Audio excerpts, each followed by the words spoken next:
My dear students, let us now go to the poem stanza wise. Stanza 1 reads: Six humans trapped by happenstance in bleak and bitter cold. Each one possessed a stick of wood, or so the story is told. So here we see the pattern, the rhyming pattern A, B, C, B, called and told, similar sound. Here you have alliteration here. Word meanings, trapped means something by which one is caught against his wish. Happenstance means by chance or accident. Bleak means unpleasant. Bleak and bitter. Cold means very cold, extreme cold. Possessed means had or owned. So the story is told means the fact that it is a story which is being told to the people. This is a story going to be told to the people. This stanza is the setting of the poem. It provides the brief description of the unbearable cold situation, bleak and bitter cold. Six humans are trapped by accident or by chance in the bitter cold. So it talks about unbearable cold wave situation where six people are trapped. It is extreme cold outside. Each of them had a stick of wood or log. Each of them possessed means each of them owned in their hand a stick of wood. And this is how the story is told. The stanza evokes a kind of suspense as to what these people are going to do with their stick in the bitter cold. In this bitter cold night, what are they going to do with the stick? The poet narrates this popular story and retells it in his poem. This is a popular story, and this poet is trying to retell through his poem. Stanza 2 talks about the dying fire in need of logs, but the first one held hers back. For the rest faces around the fire, she noticed one was black. See, word meanings: dying fire means the fire which is about to extinguish or die out. Logs means thick piece of wood. Held hers back means did not supply the wood.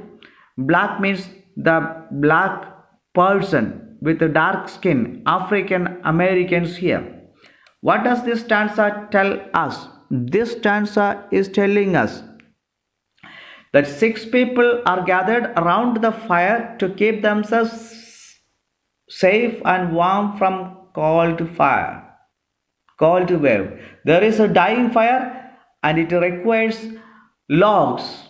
Six people are around this fire. The only way they can survive this night is by keeping the fire alive. They have to keep this dying fire alive. What are they going to do with the stick they have in their hands? The fire requires more logs. The fire requires more logs. So they should put their logs to fire. Unless and until they put their fire, the fire will not last. The first person, a white woman. So in this stanza we say a white woman held hers back. She noticed. So it is a white woman sees a black man. One was black. So she sees a black man and decides not to give her piece of wood to the fire, as she does not want to save the black man from the cold by her piece of stick. She is prejudiced, having a wrong opinion, wrong belief regarding this black man. So around the fire, rest of the faces. Among them, she noticed one was a black man, and therefore she is not willing to give the stick to the fire. Let's now go to the stanza 3. The next man looking across the way saw one not of his church. He could not bring himself to give the fire his stick of birch. Cross means across. One not of his church means one person not belonging to his denomination or sect of Christianity. Birch means a thin-leaved hardwood tree. You can see the picture in the next here. A birch tree lifespan is between 80 to 140 years. Its leaves are heart-shaped leaves, very thin leaves. This stanza talks about a churchman. So one not of his church. Therefore, this person, second person is a churchman. He looked around and found not one not belonging to his community. The next man looking across the way. So not one of his churchmen. That means he saw this person in that group, one person not belonging to his sect. He was sure that one is not belonging to his sect of church. So he decided not to give his foot into the fire. He shows discrimination based on sect. He cares only people who belonging to his own denomination or sect of Christianity. See how this man is showing his discrimination. He saw someone not of his church, so he could not bring his log and put it into the fire. He is not giving his stick to keep the fire alive. Let's go to the next stanza and see what this third man is doing. The third man is sat in tattered clothes. He gave his coat a hitch. Why should his log be put to use to warm the idle rich? So it's talking about tattered cloth means torn cloth, hitch means shaking or hindrance or pulling up, fastening tightly. Log means already we know it's a wood, log of wood. Idle means lazy. Idle rich means people believe that the rich people make the workers toil and enjoy the fruit of their labor, so the rich remain idle. What this stanza is trying to tell us? So the third man is a person who is sitting there in tattered clothes, means he is a poor person. He is not a rich man. He gave his coat a hitch. That means he tightened his coat so that he will not get that cold wind coming to his body. So third person belongs to the poor section of the society. He is a poor man. He has got his cloth torn. To protect him from the cold, he tightened his cloth. He tightens his cloth. And he is asking himself, why should his log be put to use to warm the rich people? Why he should give to the rich man?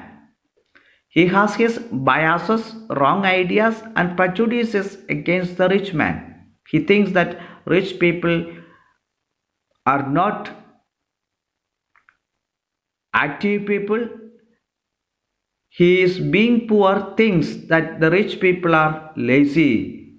He thinks that the rich people make the poor people suffer without any reason.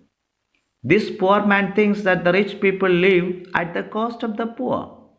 So he is not willing to give his log, which will make the rich man alive. So see how this poor man is thinking,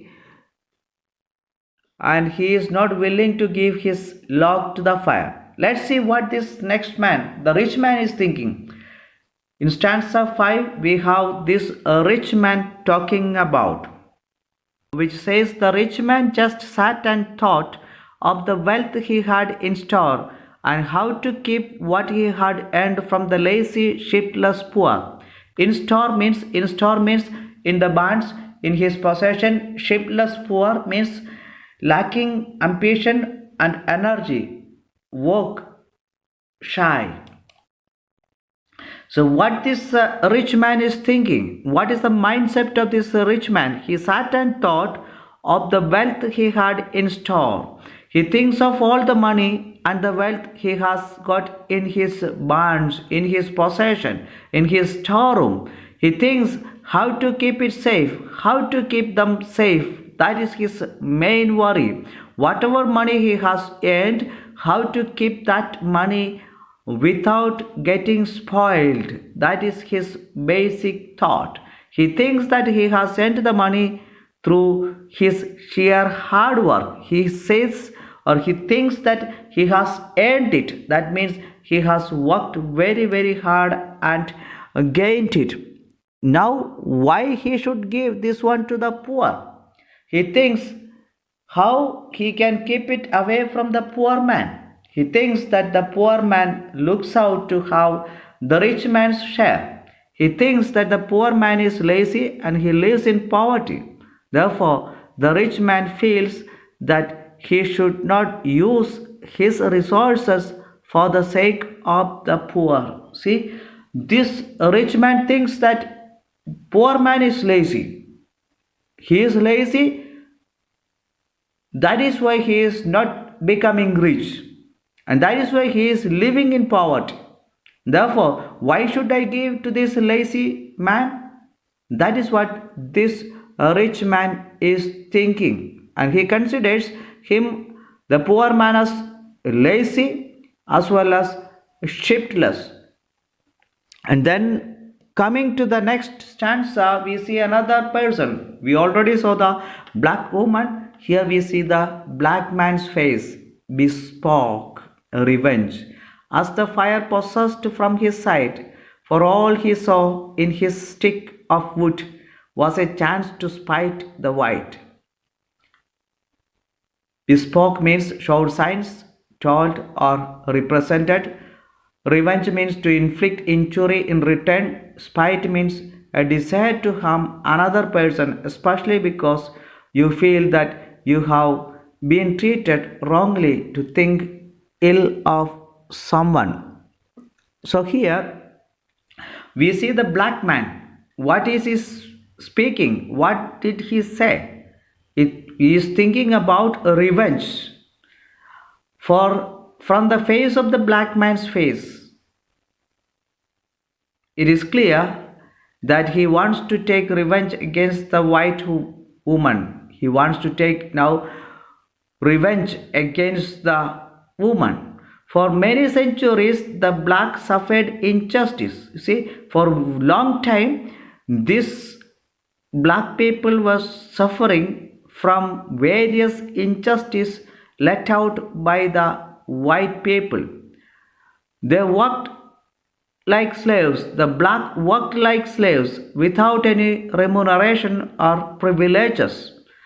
As he sees the dying fire, the thought of revenge comes to his mind. So he is thinking of taking an occasion, this as an occasion to take revenge. He thinks that he should not use his stick to light up the fire again, as its warmth will save the white woman. See how this black man is thinking. If he is giving stick to the fire, then he sees that white woman will be saved. White woman will be saved. He finds this as the best occasion to harm her. This is the best occasion to give her back. Tit for tat. Giving a retaliation for what she has been doing. He sees this occasion to take revenge against her. So he does not want to put the log to the fire. Let's go to the last stanza 7. The last man coming there of his forlorn group did not accept for gain, giving only those who give was how he played the game. Forlorn means very sad or lonely. He is dejected. Not means nothing or not anything. So in this group we have the last man coming into the picture. He is dejected. He is sad. This is the 6th man, and the entire group is very sad group, and this man is characterized by selfishness. So he is a selfish man. He thinks only of himself. He does not think, he does think only if he gets profit. If only he gets profit, or if profit is guaranteed, he does something. He gives only those who are giving him. He doesn't give those who are not giving him. He thinks it would be unprofitable to use his stick to light up the dying fire to warm the other 5 people. See, there are 5 people outside. Why should I give? So he is of this forlorn, lonely group. He did not give, or he doesn't give to anybody if he doesn't get any gain. He gives only those who are giving him. He doesn't give to others. And since he is being selfish man, others are not giving, he said, I will not give my log to the fire. And this is how the poet is saying he played the game of not giving. Their logs held tight in death's still hand. Stanza 8 says, was a proof of human sin. They did not die from the cold without, they died from cold within. Still means rigid or not moving. Human sin means disobedience to God's commandment. God says you love everybody. Everybody is a human being, therefore love everybody. Their logs being held tight in their hands invite death. See, their logs held tight in death's still hands. They died having the logs in their hands. This shows human sin. None of them gave their stick on the dying fire. Each one had their own reasons and excuses for not keeping the fire alive. This excuse is termed or named as human sin. 6 people die not of cold weather, but because of the lack of warmth of their hearts. They were cold-hearted people. So this last stanza is telling us none of them gave their logs to the fire to keep the fire alive. They all held their logs to their hands, and that shows their selfishness, revenge mentality, racism, and so on, which is actually the human sin. And the poet says they did not die from the cold without. Outside it was cold. They could have saved themselves from that cold, but they could not save themselves from the cold they are feeling within themselves. The jealous attitude, the revenge attitude, the selfishness, the discrimination, and so on. They were feeling within themselves that could not save them. That is what this poem is talking about. That's all for us today. When we come back to the next video, we will have the critical evaluation of this poem further.